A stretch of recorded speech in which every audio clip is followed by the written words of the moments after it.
So we are back to back day, and I've taken 2 days off since my push day with calves, and I'm gonna chase 20 with 180 pounds on this pull down. I'm gonna see what we got. I'm gonna do the basic, or the same as always, neutral grip, and just kind of see how it feels. I already feel pretty powerful already. I can just like feel like the energy needs to be released a little bit, so gonna try and basically drain myself in less than an hour. So let's get at it. I got some new Hostile shirts for Christmas, but pretty sure I got it in a 250-pound bodybuilder size. Maybe I'll grow into it. No, it's not gonna happen. But I still want to wear it. It's a sick ass color, but it's definitely too large, even for an oversized shirt. But whatever. So I'm gonna warm up with 90, and then I'm gonna go 130 probably, and then 165, and then 180. So once I get to this, so I haven't done any sets yet. This is my first set. First thing I do is I just set my shoulders down, and I push my calves into this pad so it tightens. So I drop shoulder, and then I pull down, come up, let shoulder rise, drop shoulder, elbow down, arch my back a little bit. So I'm not arched right now. When I pull, now I'm arched. Like it's a full contraction in the lats.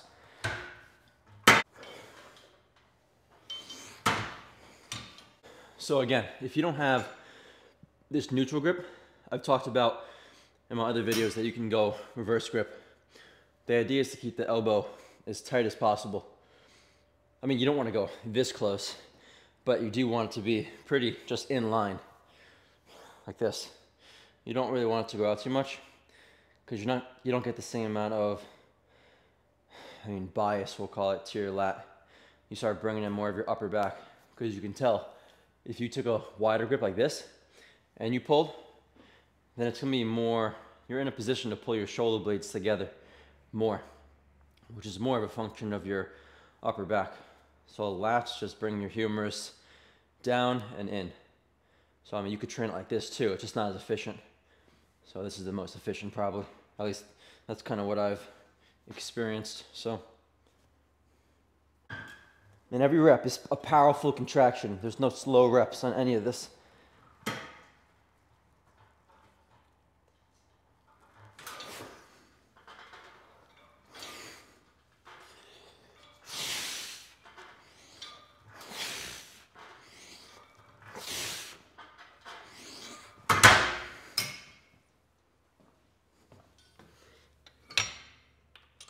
So the idea is to not really waste any energy on the warm-ups. So I just did enough just to feel ready for the next weight. And it's around, maybe the first set you do 10 to 12, whatever. But after that, at least for me, I do less than 10, even less than 8 really.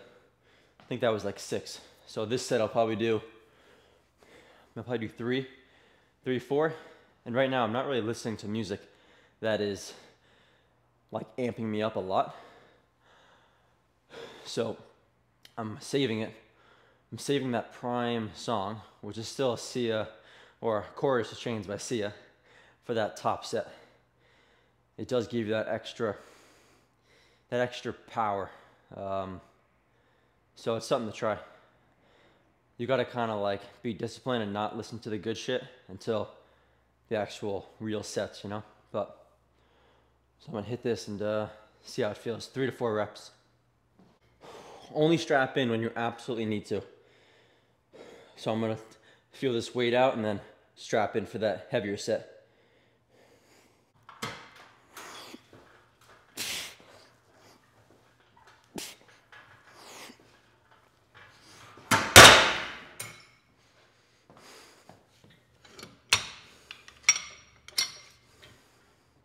You gotta stay optimistic until the very end. So that felt good. I'm not expecting it to be super light. It's pretty close to that top set weight, you know? So, but it didn't feel amazing either. So kind of just staying a little bit optimistic before the heavier set because I don't have that prime song yet. So once I get that prime song, then I should be ready to go for it. There's little things little cues, like retying your shoes to give you a cue in your mind that shit's about to go down.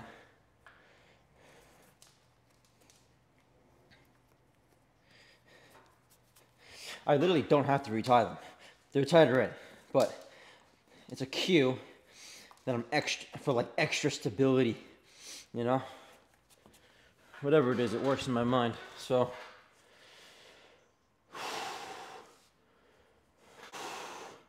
and then a couple of deep breaths, a little bit of hyperventilating before the set. It's a good sign, a good set is about to go down. Let's go. Let's go. Let's go. Let's go. Come on. Come on. Come on. Strap in. You gotta be one with the bar. One with the bar, man. Hands are glued to this shit.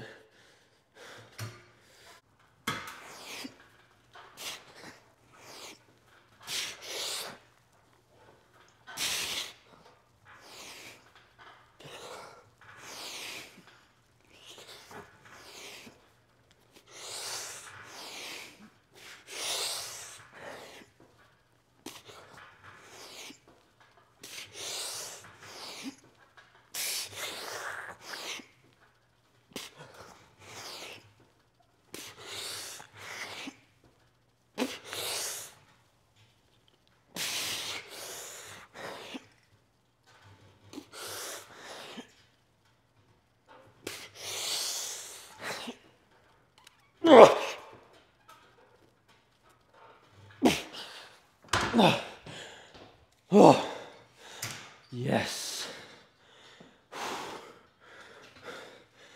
God damn, that set takes long. Probably gonna increase the weight. Probably gonna increase the weight next time. I've been at a run with this. Maybe I'll keep it actually for next week, who knows? I mean, 20, maybe it's in reach. I think that was almost 17, which is the most I've ever done. So, gotta be happy with that. Obviously, my mind was like, oh, I got 20, man, you know? But overall, the set was super smooth, and I think for anybody, once they start getting close to that last rep, there is a little bit of like a mental barrier where you've already kind of set a number for yourself. So it's like 14, 15, and then all of a sudden 16 and 17 are really hard, you know? It's kind of funny. And also, you end up, the first 15 are actually like a good pace, and the last two are even slower. I don't think that's a bad thing, because that's really where you want to hone in on like that execution, you know? Because if you, those are the most important reps when it comes to good form, I think. Because your body is trying to grab on to every other muscle possible, because that muscle that you're training is so fucked up and so fatigued. Your body's like, fuck this, I'm using something else to get this weight down, because I'm gonna die any second. That's why it's so hard to keep form. Body's not really meant to go to failure on like one muscle group. It wants to use other. The body is one unit, you know? It's not meant to isolate different things or isolate single muscles at one time. So even though I'm training lats mainly, my upper back is working a lot, biceps are working a lot, rear delt. So try not to isolate too much. Like this single arm pull down stuff is popular right now. I don't see it as bad. It's not a bad exercise whatsoever. You just gotta make sure you load it just as heavy as if you're doing a regular pull down. Don't just use 20 pounds and focus on this like squeeze here. Once the muscle is contracted, it's pretty much contracted. There's no reason to hold it for 5 seconds. Give it a little hold if you want, but you still gotta turn it heavy. So, oh, here's another tip too. So, let's say you're doing single arm. Sit on the opposite side of this so that this cable is directly in line with my lat. If you sit regular, then you're gonna be pulling it kind of sideways and it's gonna be awkward. So sit sideways. I mean, best case scenario, you have a dual cable so you can just sit regular and it doesn't matter because there's 2 different cables pretty much in line with your arm. So, but anyway, done there. I'm gonna move on to bent over row. So you might think that 2 sets for back is not enough, and you probably think that's literally nothing, but just from my own experience of how much I can recover from and how much like mental energy I use for each set, 2 to 3 sets a body part is all that I can really do and not get burnt out in like a couple weeks. If I upped it, like I've done up to like 8 sets per body part, but I can't seem to recover the same. So I'm gonna just like stick to what I know works for me, and I know it works because I'm the strongest that I've ever been now with the least amount of sets. So just something that I've kind of experienced throughout my lifting, you know, throughout the years of lifting. So it's just something to play around with and see what works for you. Some people can recover from a lot more. Depends how much, I guess you can go to failure in a couple different ways. I mean, a beginner going to failure isn't as stressful as Dorian Yates lat pull down to failure, you know what I mean? It's not the same amount of damage to the body. So a beginner can probably train a body part more often and probably do more sets because they're not doing the same amount of damage to their muscle or nervous system. They're not as connected. But it's a phase you have to go through. And once you learn how to connect to that muscle, then you can probably drop your sets down a little bit. And you're gonna, I mean, if you're getting stronger and doing the same amount of sets and reps, let's say you do 155 pounds on a bench press and you 10, and a year from now you're doing 185, and you're doing 3 sets of it, let's say, the same amount of reps, same number of sets, that's more volume because you're doing more weight. But everything else is the same. The weight has just increased. So the volume is going up as you get stronger, even if everything else is the same. So that's something to consider.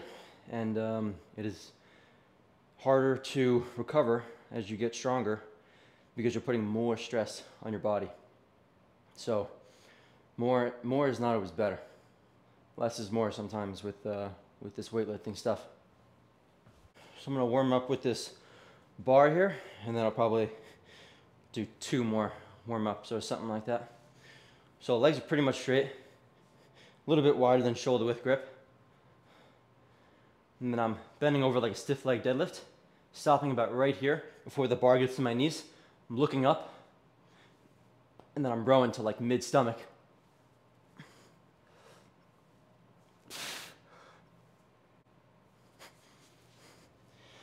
I'm doing this more for upper back specific row. If you want more mid-back lats, then you gotta bend over more. Pretty simple. If I stay up more like this, it's more of a shrugging motion. So it's kind of like in between of a row and an upright shrug. Right here.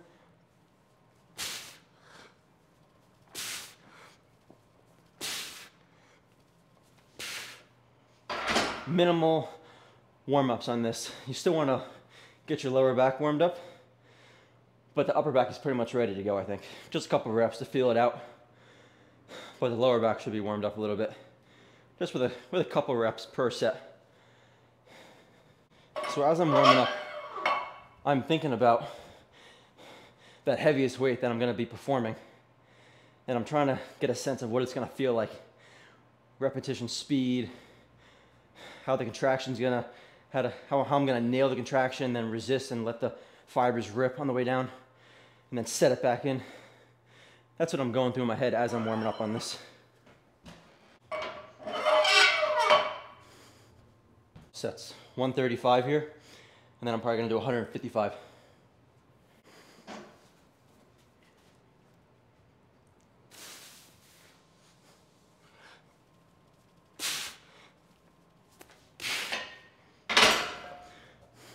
Oh yeah, feels good.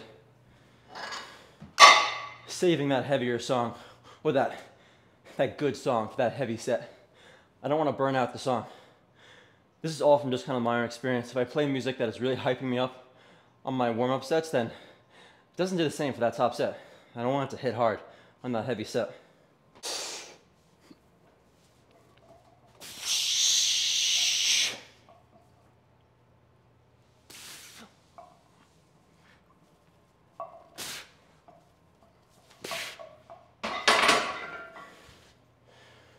All right, time for the heaviest set, 175. I'm gonna do it pretty strict this time.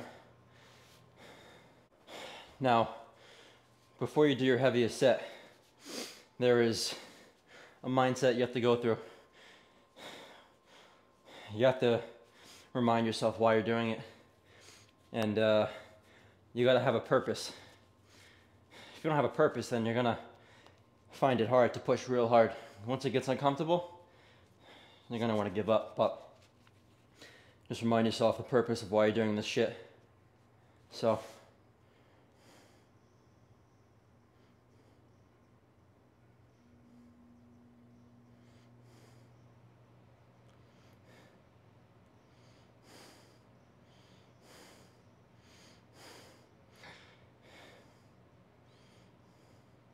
I guess the things that are going through my head are, nobody's doing this shit, you know? That type of mindset.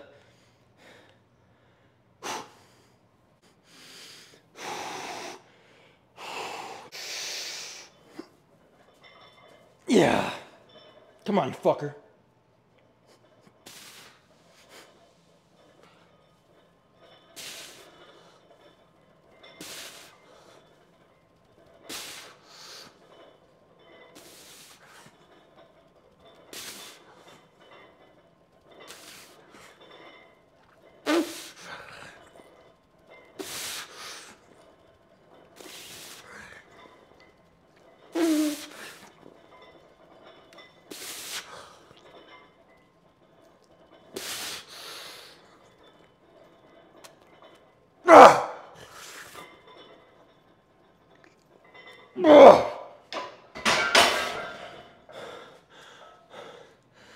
Oh yeah.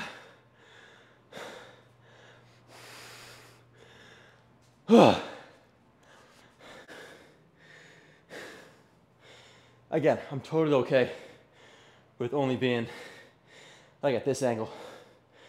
I'm doing a semi-shrug as I row.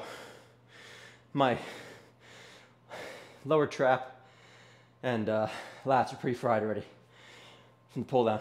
So you got lats, you got lower trap, and then you got upper back. And that's kind of the breakdown.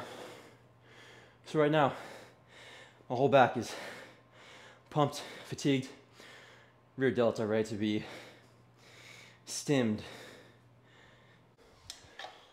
So at this point, my rear delts have been fatigued.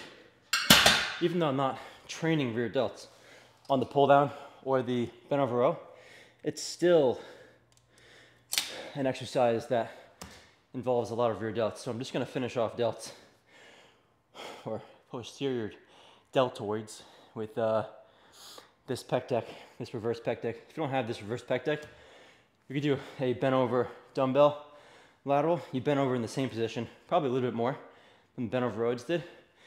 Dumbbells here, a little bend in the arm, and it's just straight out to about there.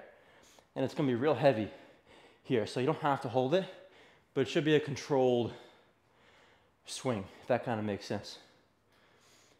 The difference is this is a consistent I guess we're gonna call it strength curve.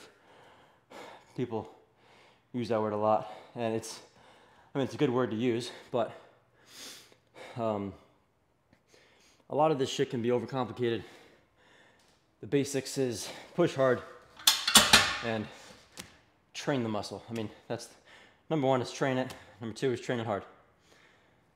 Number three is rest enough in between spouts of stimulus, meaning training it once a week or whatever. You got to see what kind of feels good for you. So I'm just going to feel out 80 pounds before I do my heavier stimulus set, we'll call it.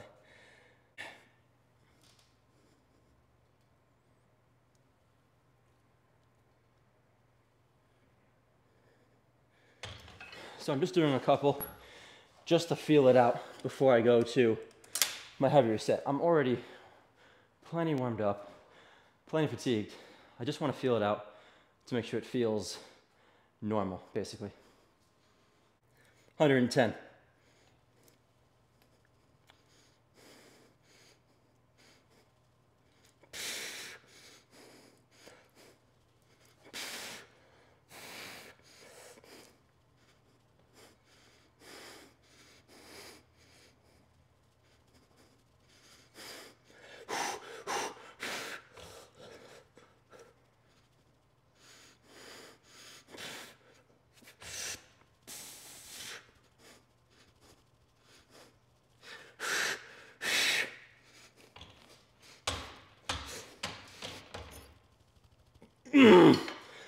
Ooh.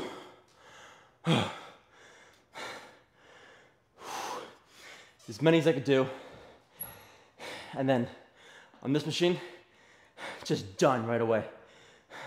Once I get that last one to that peak contraction, I just take it for a negative ride. And I pretty much know there's nothing left. So I just kind of bounce out a couple. And then eventually the weight doesn't even move anymore. But I want to confirm that I got nothing left.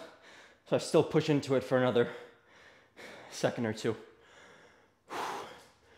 Rear delts are fatigued. Gonna move on to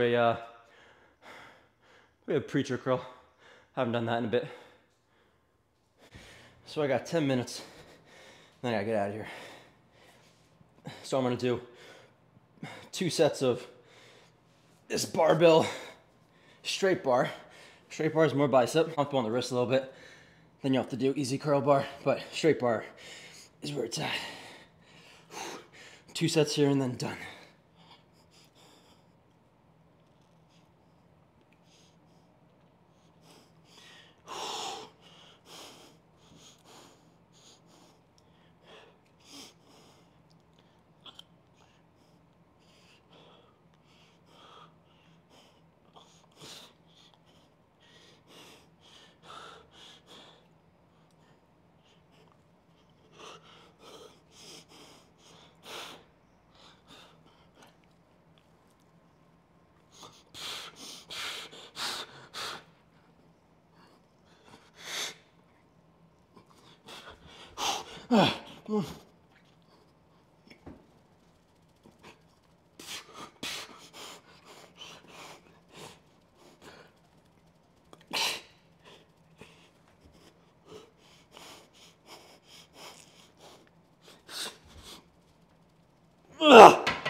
So you're probably wondering, did my arm break once I couldn't get it up from here? And the answer is no, did not. I had to rest just enough to be able to get it back up. And I kind of like rotated my hand to get it back over here. Do one more set. Not really counting reps here. Just trying to destroy my biceps, that's it. So certain exercises I prioritize more on really counting the reps, I guess. I just know that if I go hard, it's gonna be stimulated. I'm not gonna rest as long for this one, so I'm gonna get a little bit less here, which is totally fine. It's almost like a semi-rest pause set.